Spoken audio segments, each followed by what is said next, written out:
In a world all your own, you decide how it goes. You will soon realize that it is not just a game, but your own world and story to create. Playing video games is a creative escape from the real world. Today I'll be talking about 3 points, where it started and what it's all about. Second, I will tell you about how I got started and how I like to play. And third, the future of the industry. So let's get started. To truly understand what this game is about, we need to start from the beginning. The Sims was first released in February of 2000, but has continued to release expansions and new versions of the game to this day. Fun fact, the original Sims was released the day after my third birthday. Of course, I wasn't playing yet, since it's rated T for teen, but it's so weird to think that I did grow up with this game series and I got to see it change as I became an adult and I play to this day still.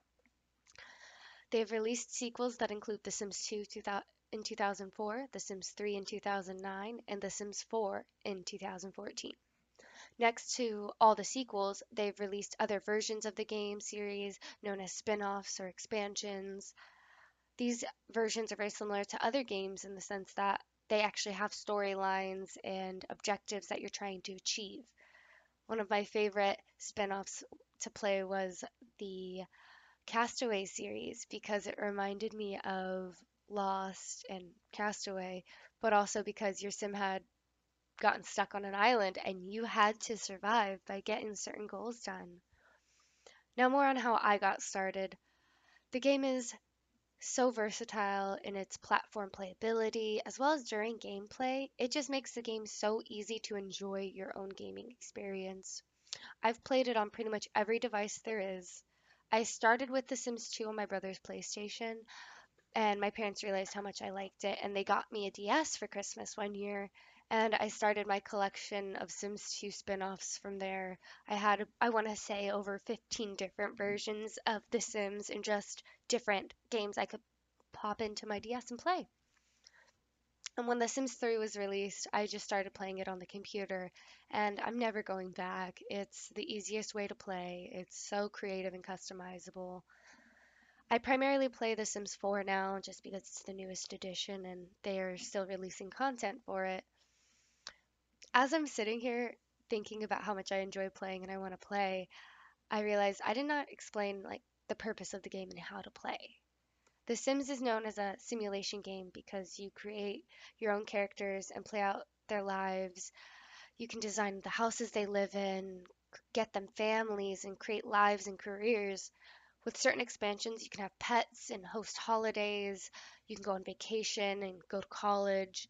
You can even create groups of friends that like to do the same hobby, so you guys can hang out and get points just by baking or making drinks. It's the kind of game you can play and create stories with.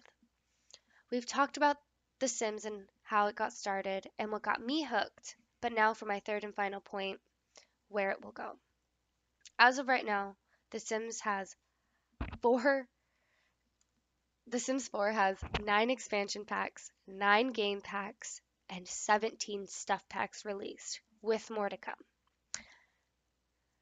This edition has come out with fun versions of the game like a Star Wars edition, a magical realm, and even an eco living environment pack. One day, The Sims 4 will come to an end, but I know the Sims 5 will be knocking at its doors, ready to replace it with new additions and completely different game features, creative to its own play. That does not change the fact that there is a community that enjoys the games they already have released and will continue to play those games.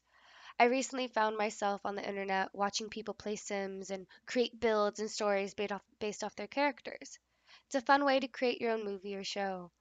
I enjoy seeing amazing houses that people build and recreate in the game, and I know there are others out there like me. In conclusion, playing video games is a creative way to escape from the real world. Today I've talked about 3 points. First, how the Sim series got started. For example, they started in 2000 with a base game and continue to add more games and game features to this day. Second, how they got me hooked, for example, with their fun and entertaining updates that continually refresh my game and make me want to play more. And third, where the game will go. For example, following trends to encourage a more eco-friendly environment and world. The results were clear. Relaxing video games made people more kinder and less aggressive.